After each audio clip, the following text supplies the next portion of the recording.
어제 부가가치세 설명 끝내고 유형을 보다 말았는데 마무리 짓겠습니다. 부가가치세를 배워서 메인 매출점표 입력하는 법을 배우는데 그 메인 매출점표는 거래마다 유형을 골라야 되거든요. 네, 그 유형은 증빙에 따라 결정이 됩니다. 증빙에 따라서 유형이 결정이 되고 그 유형을 배우고 있어요. 어제 매출 매입 써서 시작했는데 어제는 10%까지만 했어요. 어제 했던 게 매출 쪽에 11번 과세, 매입 쪽에 51번 과세. 원래는 얘 둘이 짝꿍인데 세금 계산서. 근데 얘네들은 1대1로 딱 대응을 하는 게 아니라 하나 더 있었죠. 불공이라는 애가 있었어요.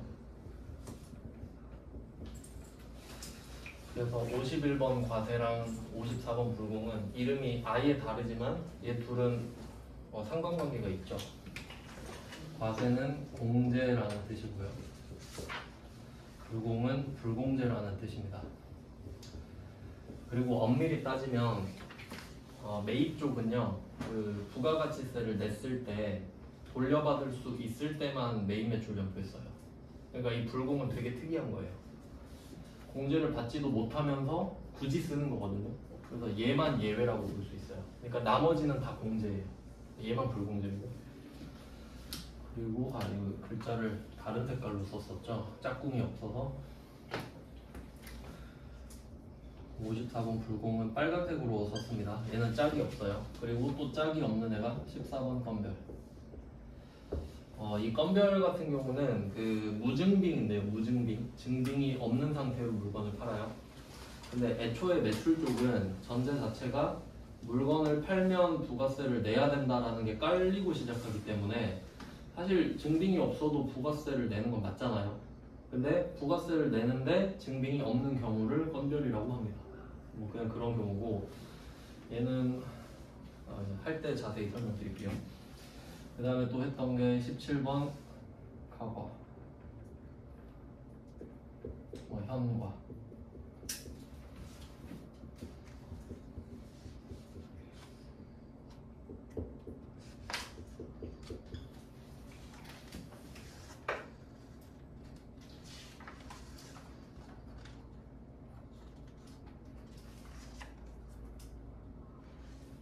번호가 61번. 네, 맞네요. 네, 이런 식으로 해서 10%입니다. 여기는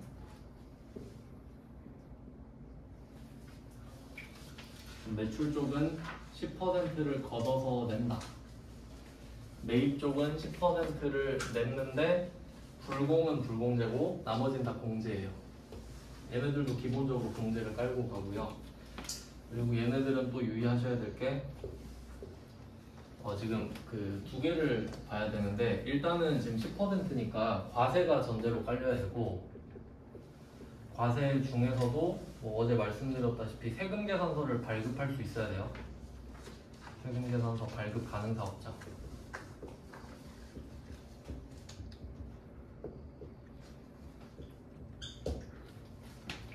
그러니까 과세 사업자 중에서 세금 계산서가 발급이 가능해야 돼요. 여기에 들어올 수 없는 걸 생각해보면 일단 첫 번째는 면세. 면세는 당연히 들어오면 안 되죠. 이름이 과세잖아요. 면세면 카면, 현면 이렇게 빠지거든요. 그건 밑에 있을 거고, 그 다음에 과세더라도 세금 계산서 발급이 불가능한 사업자한테 받은 거는 일반 점표로 갑니다. 일반 점표. 이렇게 해서 10%를 먼저 정리를 했고요. 그 다음에 0% 할 거거든요. 0%. 0%가 나온다고 하면 수출과 관련이 있을 수밖에 없죠. 안 그러면 0%를 할 이유가 없거든요. 그래서 0%는 이제 조금 자세히 보겠습니다. 제가 처음에 그 소비지구 과세 원칙 하면서 수출국, 수입국 이렇게 딱 두 개만 했는데 이제 좀 자세히 볼게요. 수출국, 수입국이 나오는 건 똑같은데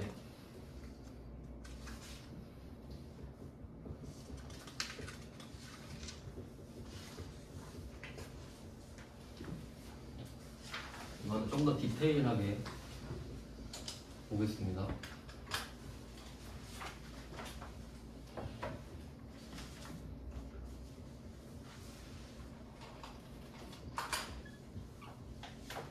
이렇게 풀 버전으로 볼게요. A, B, 세관 C.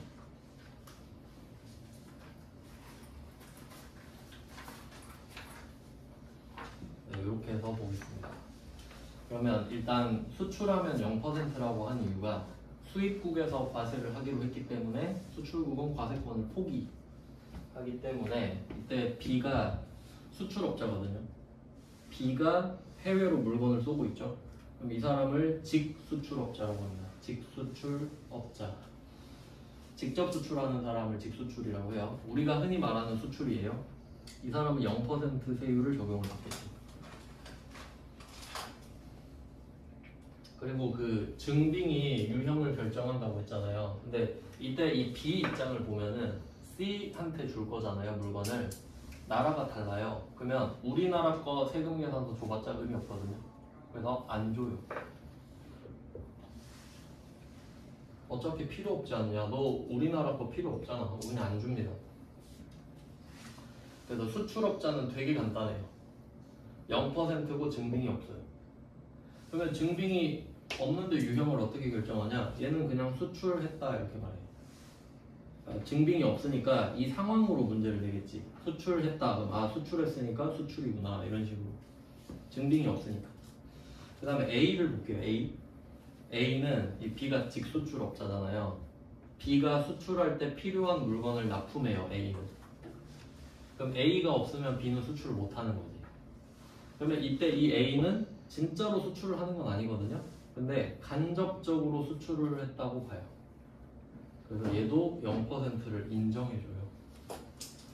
뭐 조건이 있는데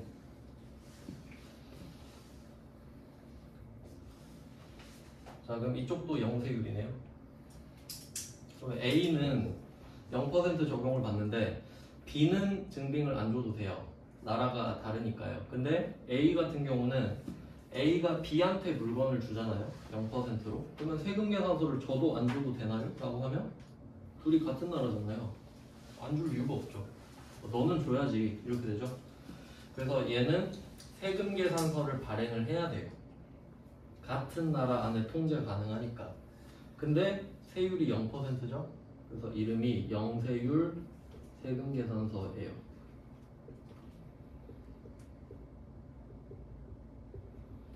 영세율 세금 계산서를 주는 거예요. 그럼 우리가 문제를 풀 때는 A랑 B 둘이 있잖아요. 둘 다 0%죠. 그럼 구분하는 방법. 수출했다 하면 B, 영세율 세금 계산서를 줬다 하면 A. 뭐 이런 느낌이겠죠. 그래서 증빙으로 찾으시면 되고. 그 다음에 이 영세율 세금 계산서랑 같이 오는 서류가 있거든요. 요거 그냥 참고만 하시면 되는데 어차피 이거 나오면 답이기 때문에 그냥 보조적으로 쓰면 그 뭐 내국 신용장 이건 이따가 전체적으로 설명드릴 겁니다. 내국 신용장이라는 용어가 나와요. 영어로 local LC라고 하는데 참고사항입니다. 참고사항. 그러니까 얘 둘은 항상 같이 나와요. 그리고 내국 신용장 대신에 구매 확인서가 나올 수도 있고. 그래서 이 내국 신용장이랑 구매 확인서는 둘 중에 하나가 나와요. 둘 중에 하나가. 둘 중에 하나가 반드시 나오고 이 둘 중에 하나랑 영세율 세금 계산서는 반드시 같이 나와요. 뭐 이런 구조입니다. 그러니까 결과적으로는 영세율 세금 계산서랑 내국 신용장이 같이 나오든가 영세율 세금 계산서랑 구매 확인서가 나온다는 거지. 근데 이 밑에 거는 참고사항입니다. 이렇게 정리가 되고 그 다음에 유형을 적을 건데 이때 이 B 입장은요. B는 16번 수출을 써요. 16번 수출. 유형 이름이 수출이에요. 그리고 A는 12번 영세를 쓰거든요.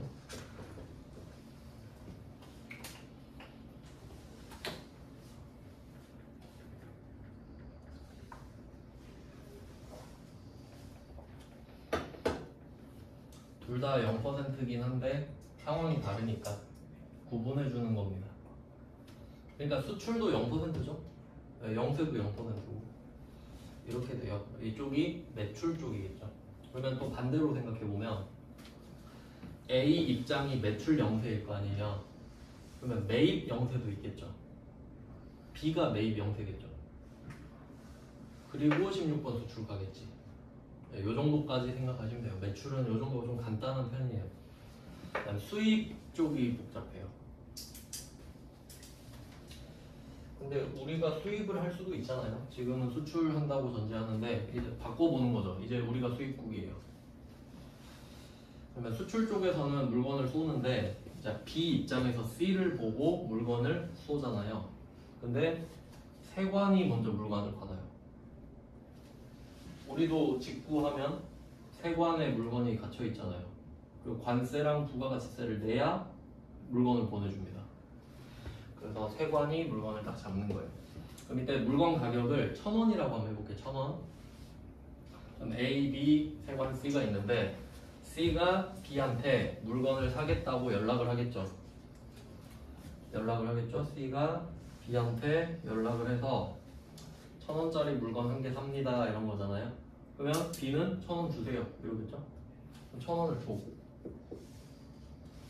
뭐 언제 주는지는 이 둘의 사정이고요. 바로 줄 수도 있고 뭐 외상일 수도 있겠죠. 그러면 1,000원은 C가 B한테 주는 거예요.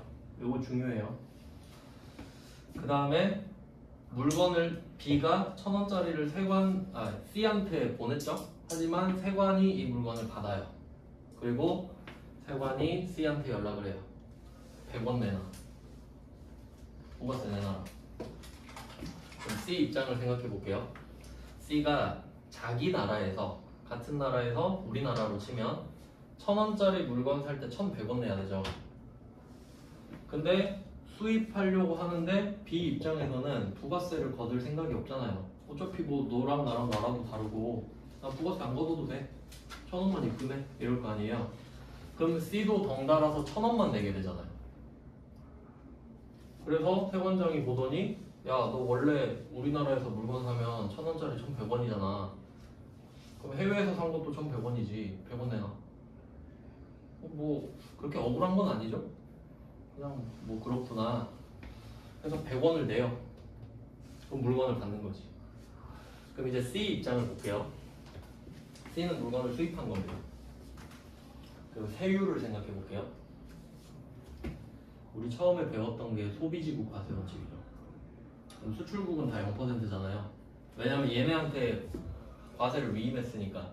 그러면 세관장이 부가가치세를 대신 걷어줘요. 국세청장 대신에. 그러니까 관세도 걷고 부가세도 걷는 거예요. 그럼 이때 세율은 10%겠죠. 우리나라로 치면 10%를 부담을 해야 되잖아요. 10%를 부담을 합니다. 그리고 유형 이름이 55번 수입이에요.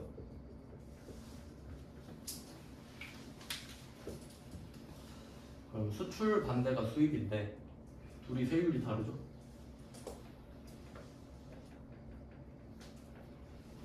이게 포인트입니다. 수출은 0%, 수입은 10%.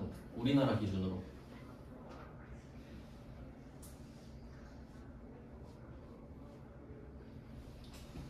네, 이렇게 일단 비교를 하고요. 그 다음에 거래처를 생각해보면 B 입장에서는 거래처가 C예요. C가 1,000원 입금해 줄 테니까 물건 보내달라고 그랬죠. 그럼 B는 C를 생각하면서 물건을 던진단 말이에요. 근데 세관이 받은 것 뿐이지. 근데 이제 C로 가볼게요. C는 10%를 지금 세관한테 낸단 말이에요. 100원을. 그리고 또 생각을 해볼게요. 제가 적격증빙의 기능이 2개 있다 그랬어요. 적격증빙의 기능이 이게 그 법마다 그 범위도 다르고 용도도 좀 다른데 그냥 그 우리가 배우는 적격증빙이 공통적으로 갖는 기능을 말씀드리는 거예요. 첫 번째가 매입세액을 환급받는 거죠. 매입세액을 뭐 환급받거나 공제받거나. 사실 우리는 이것밖에 안 배우는데 그래서 조금 더 위험해질 수 있다 말씀드린 거예요. 근데 이해도를 조금 높이려면 두 번째 기능까지 이해를 하면 좋아요. 그래서 지금 같은 경우는 C가 1,000원짜리 물건 사는 거잖아요. 부가가치세가 100원이 붙는단 말이죠. 그럼 이때 C가 세금 계산서를 1,000원, 100원을 받으면 100원은 돌려받죠 다시. 그러니까 어차피 상관없는 거야. 내봤자 돌려받으니까 그냥 내면 되거든요. 근데 문제는 이겁니다. 1,000원을 비용 처리를 해야 될 거 아니에요. 비용 처리를. 근데 B가 아무것도 안 줬죠. 그럼 이론상으로 국내에서 산 물건은 증거가 있죠. 세금 계산서를 받으니까. 그럼 100원도 돌려받고 1,000원도 비용 처리가 될 거 아니에요. 근데 해외에서 산 건 얘가 증빙을 안 보내. 그럼 1,000원을 쓰긴 썼는데 증거가 없잖아요. 그러면 세법상으로 이걸 비용 처리를 안 해줘 버리는 거지. 그러면 수입하면 다 손해죠. 근데 우리나라는 수입 안 하면 안 돼요. 자원이 없으니까. 그러면 수입하는 사람만 손해보잖아요. 그럼 이때 C가 세관장한테 100원을 내면서 이 말을 하는 거예요. 내가 100원을 내겠는데 B한테 물건을 샀는데 B가 아무것도 안 줬거든요. 그러니까 세관장님이 대신 1,000원, 100원 써있는 세금 계산서 주면 안 돼요? 라고 물어보는 거죠. B가 안 줬는데요? 그럼 뭐 내가 써줄게 이렇게 하면 되죠. 그러니까 B가 할 일을 세관장이 대신하는 거지. 왜냐면 없으니까. B는 해외에 있으니까 관리가 안 되죠. 근데 세관장은 우리나라잖아요. 그러니까 관리할 수 있죠. 그래서 이 사람이 100원을 걷는 대신에 1,000원, 100원 써있는 걸 주는 거야. 그게 수입 세금 계산서입니다. 수입 세금 계산서.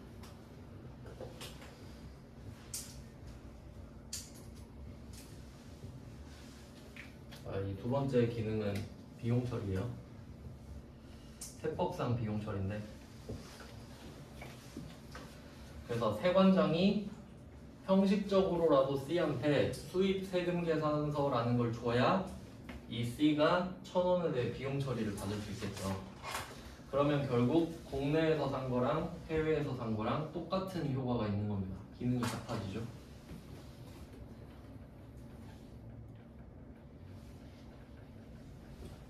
이렇게 된 겁니다.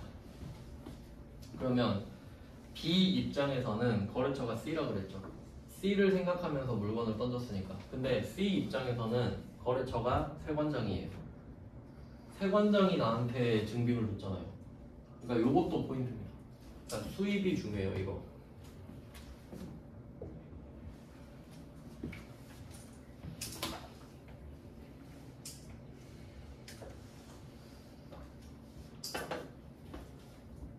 그럼 이때 C 입장을 다시 한번 생각해 볼게요. C는 세관장한테 100원을 줘요. 100원을 줍니다. 1,100원 아니죠? 1,000원은 B한테 줘야지. 그러면 C 입장에서 55번 수입 유형을 고르면 부가가치세 100원만 내요. 100원만 내는데 받는 수입 세금 계산서 있죠? 여긴 1,000원, 100원 써 있어요. 그러니까 1,000원은 냈는데 따로 냈잖아요? 근데 그거에 대한 걸 얘가 같이 줘버리는 거지. 그리고 C는 거래처가 세관. 이렇게 포인트. C는 수입 세금 계산서를 받을 것이다. 세관장한테 받을 것이다. 부가가치세만 낼 것이다. 이게 포인트입니다. 네, 수입이 이렇게 돼요. 이게 좀 전체적인 구조거든요. 근데 우리가 세관장은 절대 아니기 때문에 세관장 입장에서는 알 필요가 없는 거예요. 세관장한테 받는 입장만 보면 되는 거지. 네, 뭐 이렇게 되는데 여기에 대한 서류는 사실 그냥 외우셔도 되고 별로 중요하진 않지만 그냥 참고로 말씀을 드리면 이게 그 수출국 수입국이 나라가 다르잖아요. 근데 그 같은 나라에서 거래를 해도 돈을 떼먹는 경우가 있단 말이에요. 뭐 돈을 안 갚을 수도 있잖아요. 그러면 나라가 바뀌면 더 위험하죠. 돈을 못 받을 확률이 더 증가하잖아요. 그럼 우리나라가 만약에 삼성전자라고 생각해봐요. 그리고 뭐 반도체 수출한다고 하면 상대방은 물건을 받고 돈을 줘야 되는 건데 그럼 이 삼성전자는 돈을 못 받을 위험을 갖고 물건을 파는 거잖아요. 그러니까 안전장치가 필요하거든요. 그래서 여기 뭐 은행이 하나 있을 수 있죠. 뭐 A 다시 은행이 있다고 할게요. 미국에. 그러면 이때 이 C랑 A 다시 은행이랑 둘이 뭘 해요. 그리고 그 뭐 원신용장이라고 여기가 로컬 LC잖아요. 내국 신용장. 원신용. 근데 이것까지는 알 필요는 없어요. 이건 무역 쪽이에요. 원신용장은 마스터 LC인데 이거를 이 은행이 써줘요. 이 말은 이겁니다. 이 A 다시 은행이 C를 위해서 원신용장을 써서 얘한테 보여줘요. 그러면 B한테. 그럼 이 말은 C가 돈을 안 갚으면 A 다시 은행이 갚아주겠습니다. 라는 보증서 같은 거예요. 그러면 B가 이거를 보여주는 거예요. 그러면 C가 이렇게 말하지. 나 A 다시 은행한테 원신용장 받았거든. 자, 봐봐, 맞지? 너 돈 절대 안 떼요. 그럼 이거 믿고 보내는 거예요. 그래서 이 직수출은 원신용장에 의해 하는 겁니다. 그럼 돈 절대 안 떼이죠? 얘가 갚든 얘가 갚든 할 테니까. 자, 그럼 국내로 넘어올게요. 그럼 B는 위험이 사라졌어요. 근데 이번엔 A와 B의 이야기예요. 그럼 이번에는 A가 그 뭐 삼성전자 하청업체, 뭐 납품업체 이렇게 생각을 해보면 A도 돈 떼일 수 있죠. 그럼 물건 보내고 돈 못 받을 수 있잖아요. 그럼 여기 또 B 다시 은행이 있어요. 그러면 또 얘 둘이 이야기를 해요. 그리고 이번엔 로컬 LC가 나오는 거예요. 내국 신용장. 그러니까 이 원신용장에 대한 지역이잖아요. 여기는 로컬 LC가 나오고 이걸 보여줘요. 내가 돈 안 갚으면은 B랑 얘 둘이 이야기하겠지. B랑 이야기해서 B가 돈을 안 갚으면 B 다시 은행이 갚아주겠습니다. 그럼 A는 이거 믿고 주는 거지. 그래서 내국 신용장에 의해 명세율 세금 계산서를 발행했다. 이렇게 되는 거예요. 결과적으로는. 근데 이거는 항상 나오는데 얘는 말 안 해요. 원래 구조가 그래요. 신용거래니까. 약간 그 국제적인 어음 같은 느낌이 되는 거죠. 보증서 주고 거래하고 그런 내용이. 다음 내용은 정리를 해드렸고 이제 유형을 써볼게요.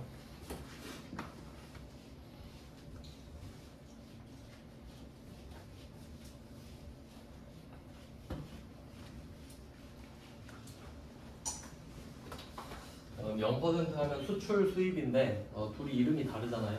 수출과 수입. 얘는 짝꿍이 없는 건 아닌데 짝꿍이 이름이 다른 거죠.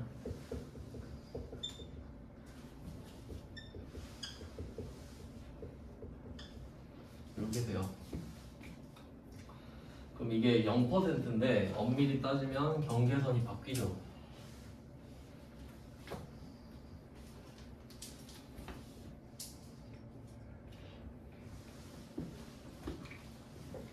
수출 수입. 수입은 10%잖아요.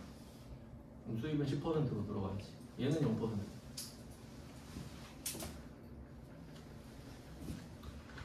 그 다음에 12번 영세, 52번 영세 이렇게 들어가요. 이렇게 하면 0%.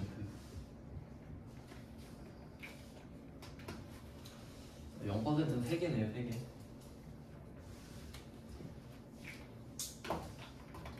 그리고 2개 합쳐서 과세라고 합니다.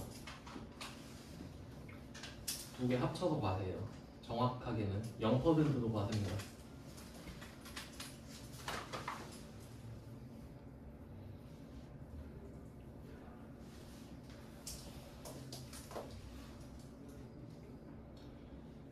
이제 과세는 끝났고요. 이제 면세.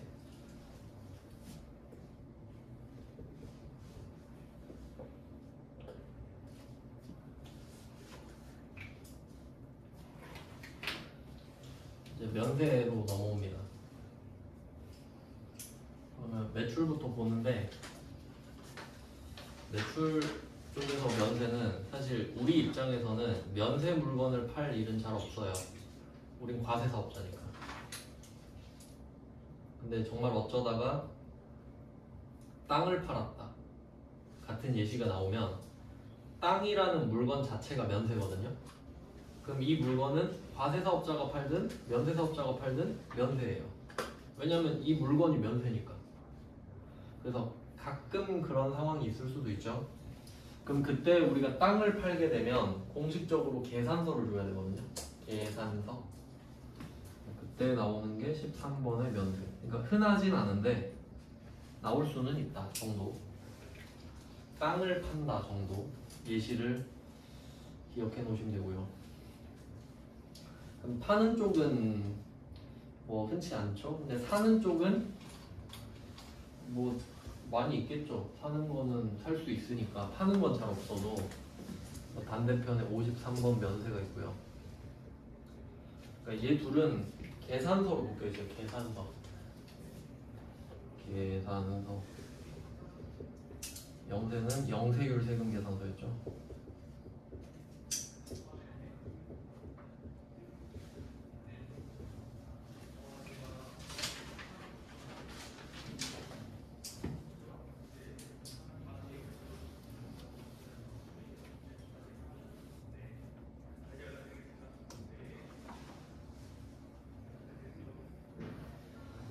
그러면 매출 쪽이랑 매입 쪽을 생각해 봤을 때 매입 쪽은 우리가 면세 물건을 살 확률이 더 높아요. 파는 것보다.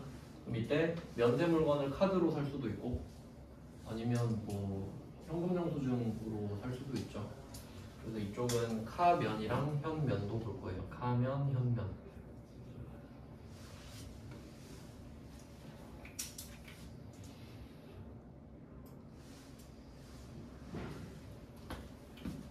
(58번) 62번.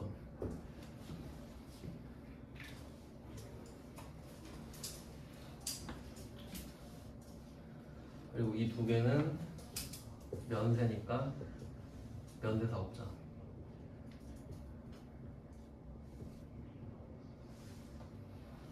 면세니까 면세사업자가 됩니다.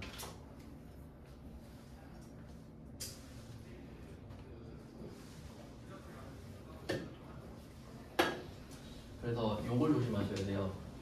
카과 현과랑 카면 현면. 카드 전표를 받았다 라는 사실로는 이걸 구분할 수가 없죠. 그럼 카드 전표 안에 부가가치세가 있는지 없는지까지 봐야 되니까 요 두 개 조심하셔야 되고, 결과적으로는 얘네가 어려워요. 면세인 것까지 확인을 할 수 있어야 되기 때문에 카면, 현면 얘가 포인트예요. 그리고 매출 쪽은 안 썼는데 사실 13번 면세 자체도 잘 안 나오고요. 네, 카면, 현면은 한 번도 안 나왔어요. 매출 쪽은. 그래서 뭐 굳이 있는데 그냥 쓰진 않는다 정도로 할게요. 있긴 있는데 있다고 다 할 필요는 없잖아요. 나오는 걸 해야 되니까 이 정도로 정리하면 돼요. 시험에 나오는 거 위주로. 그래서 유형이 훨씬 더 많은데 뭐 이거 위주로 하시면 됩니다. 일단 네, 유형은 이렇게 정리가 됐고요.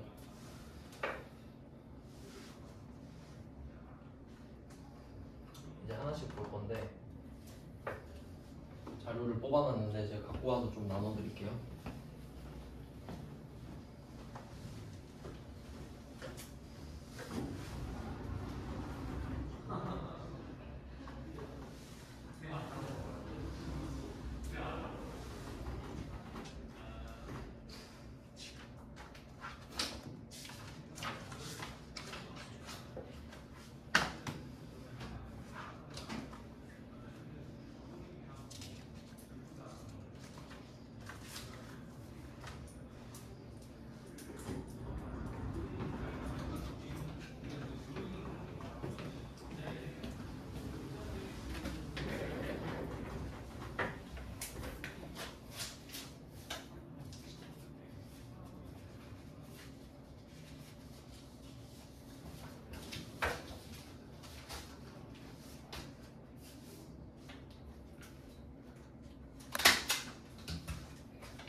자료 나눠드렸는데 이게 유형별로 문제를 나눠놨거든요. 일단 그 컴퓨터 쓸 건데 그 전에 그 유형별로 어떤 내용이 나와야 이 유형을 고르는지부터 좀 적어놓고 한 번에 다 해놓고 나서 입력해 보겠습니다. 그러면 뭐 순서대로 보면은 11번 과세 이게 맨 첫 번째예요. 매출부터 나와 있는데 1페이지 보면은 11번 과세, 매출 과세 이렇게 써 있죠. 그러면 얘부터 유형을 좀 정리를 해보면 11번 과세가 되려면 일단 세금 계산서 발급 이렇게 적어 놓으시면 돼요. 세금 계산서 발급.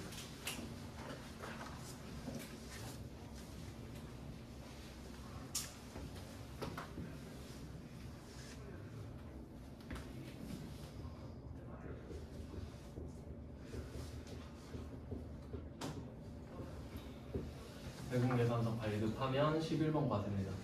이거는 복잡하진 않죠. 근데 여기에서 조금 더 심화로 들어가면은 여기에다가 신용카드 매출 점표를 발행할 때 카드 점표라고 할게요. 카드 점표 발행.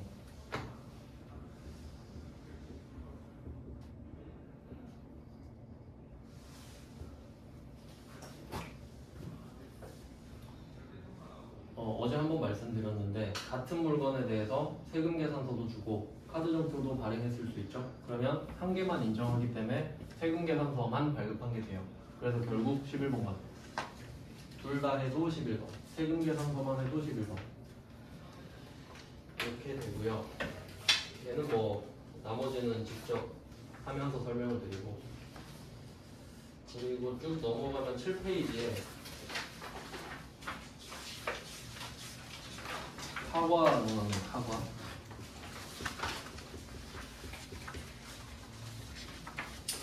는 카과인데 얘는 좀 복잡해져요. 일단은 카드 점표를 발행을 해야겠는데 좀 항목이 많아요. 얘는 숫자를 붙여서 볼게요. 1번은 카드 점표를 발행.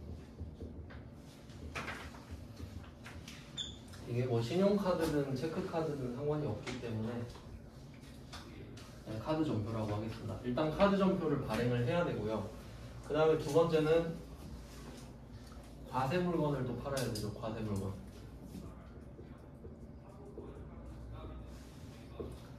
과세 물건이어야 과세가 되니까.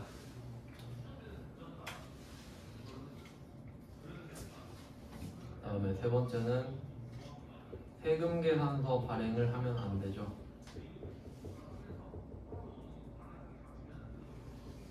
세금 계산서 미발행분이어야 된다.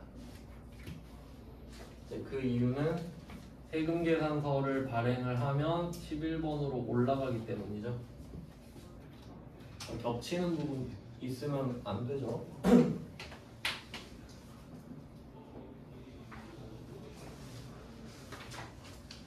이 정도로 요약하면 되겠네요. 세 가지 확인하시면 됩니다. 뭐 한번 볼게요. 14번에 일부러 그림 있는 거 넣었는데 7페이지에 첫 문제죠. 그럼 한번 대충 훑어볼게요. 우선은 제품을 BC카드로 판매했다. 네, 일단 기본적으로 제조한 물건은 과세입니다. 뭔가 만들어서 가공을 하면 과세가 되거든요. 그래서 뭐 일단 과세 물건은 제품이라는 말만 봐도 알 수 있고요. 그리고 정확하게 보면은 그림 안에 부가세 15만원 써 있잖아요. 부가세 15만원 보고 아 과세구나. 그리고 이 그림 자체가 카드 점표잖아요. 카드 점표, 그 다음에 과세 물건. 세 번째는 세금 계산서 발행했다는 말 없죠? 그러니까 얘는 매출 카바예요. 이 정도로 찾는 거고요. 이제 다음 주제는 8페이지네요. 8페이지는 22번 현관인데 현금 영수증 과세예요. 그럼 여기서 그 위에 있는 이 세 개를 이거 카드 점표를 그냥 현금 영수증으로만 바꾸면 되는 거죠. 나머지는 다 똑같아서.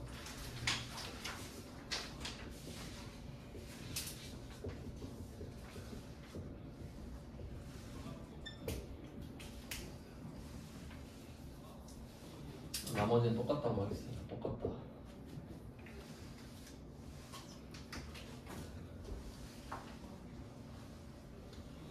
근데 이게 카드 점표랑 세금 계산서는 겹칠 수도 있는데 현금 영수증은 이론상 겹칠 수가 없거든요. 그래서 3번은 사실 의미가 없긴 해요.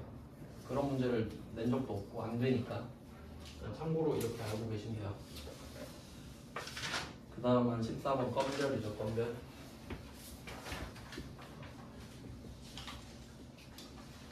건별은 키워드가 무증빙인데요. 증빙이 없어야 되거든요. 정확히 말하면 그냥 증빙이 없는 게 아니라 적격 증빙이 없다 이렇게 가야 맞아요. 그래서 예시를 들어보면은 첫 번째는 아예 그냥 아무것도 안 준 겁니다. 증빙 자체가 없는 경우죠. 그냥 아무것도 안 주는 경우 있을 거고, 그리고 뭐 영수증 발행한 경우도 있을 거예요. 영수증, 간이 영수증.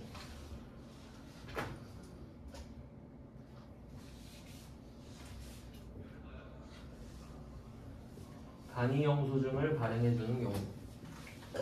그럼 간이 영수증은 증빙은 맞죠? 당신은 저에게 물건을 샀습니다 라는 증거인데 적격 증빙은 아니거든요. 적격 증빙은 아니니까 그냥 아무것도 없는 건데 뭐 부가세는 내야 된다.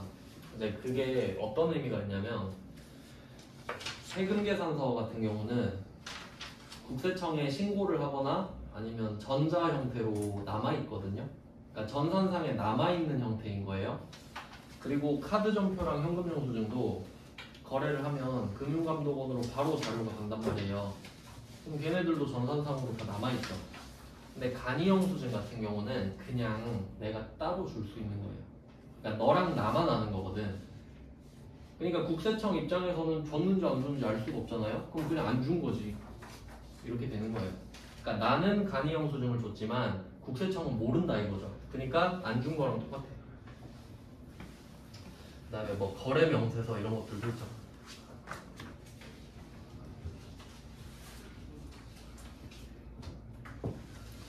그래서 이때 간이 영수증을 주는 거랑 거래 명세서를 주는 거는 나는 줬고 우리 둘은 알지만 국세청은 모르니까 없는 거랑 똑같습니다. 그래서 결국 적격 증빙이 없는 거죠. 그러면 건별 이렇게 돼요. 아무도 모르지만 부가세는 내야 돼요 이 말이죠. 그러니까 실제로는 건별을 쓸 일이 잘 없겠죠. 저 같으면 안 쓸 것 같은데. 예를 들어서 여러분이 현금 매출을 했어요. 근데 뭐하러 쓰겠어요? 원래 그렇다는 거죠. 이렇게 하면 4개가 10%. 그래서 이 건별 온 김에 그 키워드만 좀 뭐 형광펜 같은 걸로 표시를 좀 해볼게요. 건별 3문제 넣어놨잖아요. 사례가 3개 있으니까. 그러면 18번 문제는 8페이지의 18번 문제는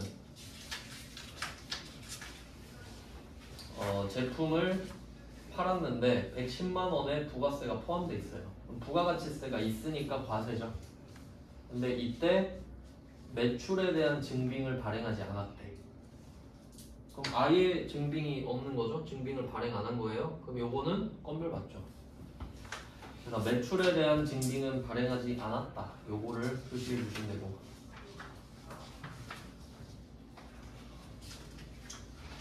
그 다음에 19는 비사업자. 비사업자라는 말은 보통 소비자 정도로 해석을 하시면 될 것 같아요. 소비자, 뭐 최종 소비자, 뭐 이런 느낌으로 말을 하는 거예요. 역시 88,000원 부가세 포함이고 간이 영수증 발급. 이죠, 간이 영수증 발급. 어차피 이거 줘도 국세청은 모릅니다.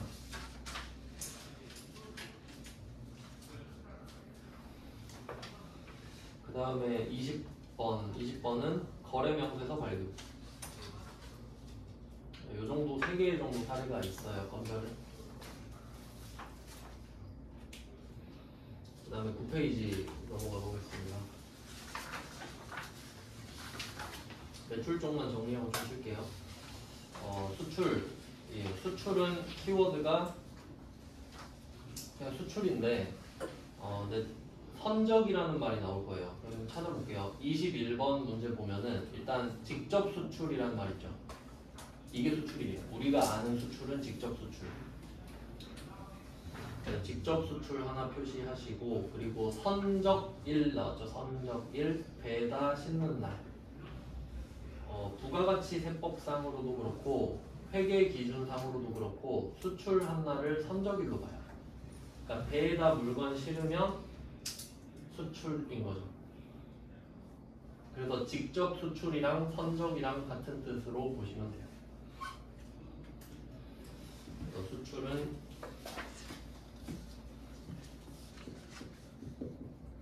직접 수출 또는 뭐 선적 정도로 찾아주시면 돼요. 증빙 이야기는 안 하겠죠. 안 주니까. 네, 그래서 뭐 22번 같은 경우도 직수출 나오고 선적 나오잖아요. 다 같은 말이고요. 그 다음에 23번도 직수출 나오고, 여기서는 선적도 역시 같이 나왔죠. 직수출, 선적 계속 같은 뜻이라고 보시면 되겠습니다. 수출은 이 정도. 찾는 건 안 어렵습니다. 근데 수출이니까 달러가 나올 확률이 높지. 그 다음에 영세로 갈게요. 12번 영세. 얘는 되게 쉽습니다. 영세율 세금 계산서면 영세예요. 그래서 24번에는 영세율 전자 세금 계산서 발급. 이거 보면 매출 영세구나 알 수 있고요. 그러니까 이미 답은 나왔거든요. 근데 같이 나오는 게 구매 확인서. 같이 나오죠. 구매 확인서 표시하시고. 그 다음에 25번도 영세율 전자세금 계산서. 이걸로 사실 답은 끝났지만 참고로 내국신용장까지 같이 나오는구나 확인하세요. 네, 이렇게 하면 영세 2개 끝났습니다. 16번 수출, 12번 영세. 그 다음 마지막 13번 면세는 꾸역꾸역 한 문제 넣었습니다. 회계에서는 낸 적이 없는 것 같고, 그래서 세무 거 가져왔는데, 근데 좀 문제가 완성도가 떨어지긴 하지만, 여기서 부가가치세가 면제되는 제품 이렇게 있잖아요. 제 기준에서 아쉬운 건 뭐냐면, 보통은 가공을 하면 과세가 돼요. 근데 제품은 당연히 가공한 거잖아요. 뭐 만든 건데. 그러니까 사실 부가가치세가 면제되는 제품은 말이 안 돼요. 그냥 낸 거지. 근데 그나마 부가가치세가 면제되는 상품이라고 했으면 그나마 나아요. 왜냐면 내가 쌀을 사다가 팔 수도 있잖아. 그러면 그건 상품인데 면세일 수 있는 거거든요. 네, 그래서 상품이면 좀 좋겠다는 생각을 했는데, 근데 어차피 우린 시험 답만 맞히면 되니까 여기서 키워드는 계산서죠. 전자계산서. 전자는 그냥 형태일 뿐이고 계산서만 표시하시면 끝이에요. 계산서를 주면 매출 면세, 계산서 받으면 매입 면세. 이렇게 하면 매출 쪽은 뭐 카면 현면은 없다 그랬으니까 나온 적이 없다 그랬죠. 여기까지 해놓고 좀 쉬다가 매입 쪽도 보겠습니다.